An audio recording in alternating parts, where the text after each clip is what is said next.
Everyone's fun around. My name is Jordan. I'm doing a double header of my own with WNBA and MLB in the same night. But I was able to find a couple of players that I really like for Friday. I'm going to go ahead and just dive right into it. The first pitcher I'm going to target is going to be a Rockies pitcher. I always take a look at them first, especially if they're playing at Coors Field in Colorado.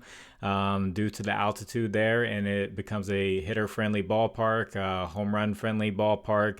And the Rockies are going to walk out Antonio Senzatella, a right-handed pitcher, giving up a 333 average to right-handed batters and a 321 average in his last 4 starts. Why do I mention right-handed batters? Because he's playing the Pirates, and they have a right-handed batter who's really hot with some good history. So I like Tommy Pham, a right-handed batter of the Pirates. Over his last 7 games, he is hitting .500 with 13 hits, 4 RBIs, and 5 runs. 4 of those games have been multi-hit games. And he has a little bit of history against Senzatella.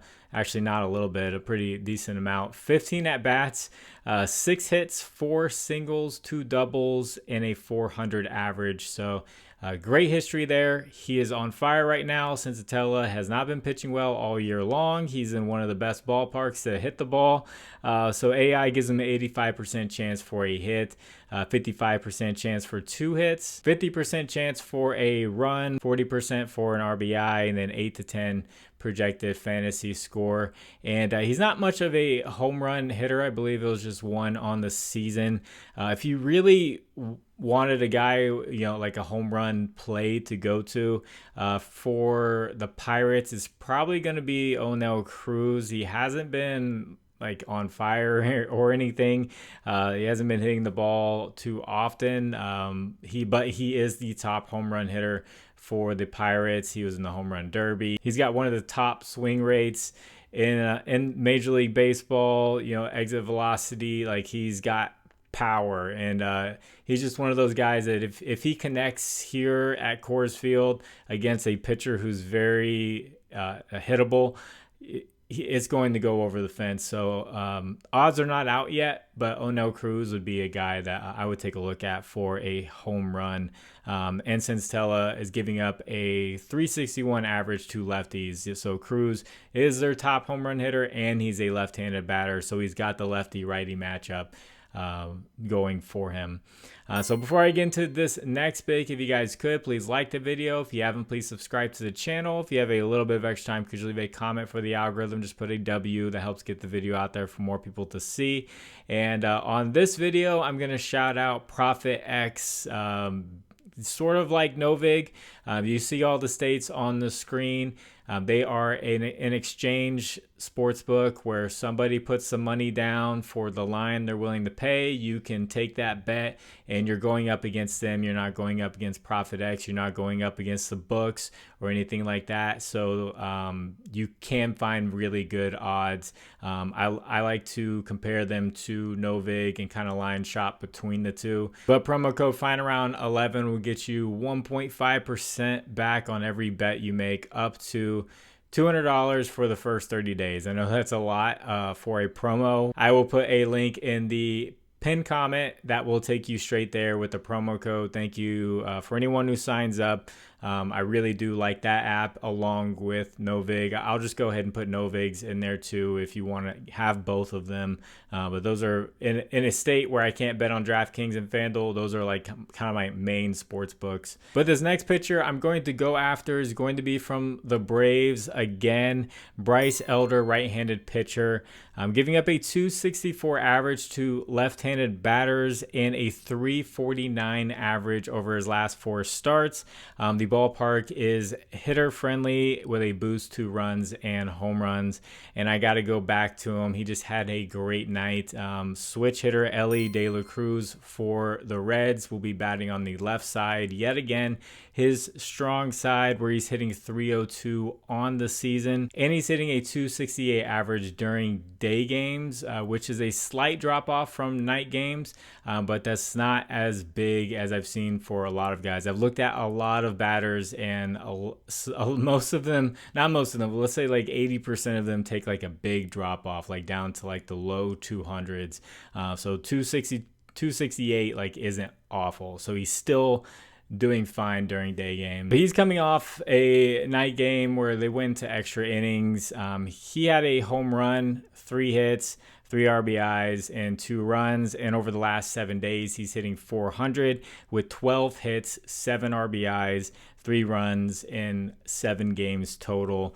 So AI is giving him 85% chance for a hit, 55% chance for 2 hits, 50% chance for a run, 40 for an RBI, and then 10 to 12 fantasy points, and then projected 10 to 12 fantasy points. So it's going to be a day game, quick turnaround for him. But you know, he's a hitter. He went and he swung the bat, and he shouldn't be too beat up or anything. So, and it's a very hittable pitcher with Bryce Elder. So if you'd like to discuss lines further, I have a Discord. Link is in the description. Hop on in there. Talk about baseball. You talk about WNBA. That is all completely free. And then as far as a recap goes, I had Jonathan Aranda up against Marcus Stroman during a day game. He did not get hit in his first at-bat. His second at-bat, he got a single for an RBI. And then in the, I believe it was the next inning, playing first base, Stanton ran into his arm and his glove, and he hurt his wrist, and he left the game. But he still hit 1.5 hits, runs, RBIs with just a couple at-bats in the beginning of the game. So glad he was able to get that done. I know people were angry at me that he did not do more, but there's nothing I can do about that. He still got a hit and an RBI and minimal at bats. Not much I could do about that. And then Elly De La Cruz up against Carlos Carrasco, like I had mentioned. He had, you know, hit a home run very early, and then a couple other hits to stack on top of it. Switch hitters have been my curse lately, but he came through and he broke it. So thank you, Elly De La Cruz. So I'm gonna get this one edited and get it out to you all. If you care about WNBA, I do have those WNBA plays. I will probably publish that one first. It probably doesn't matter to you because you might be watching them in different orders, and then I might do another video for TikTok, just to, like I mentioned, you may not have seen it, but I started a TikTok. So they'll find around 11.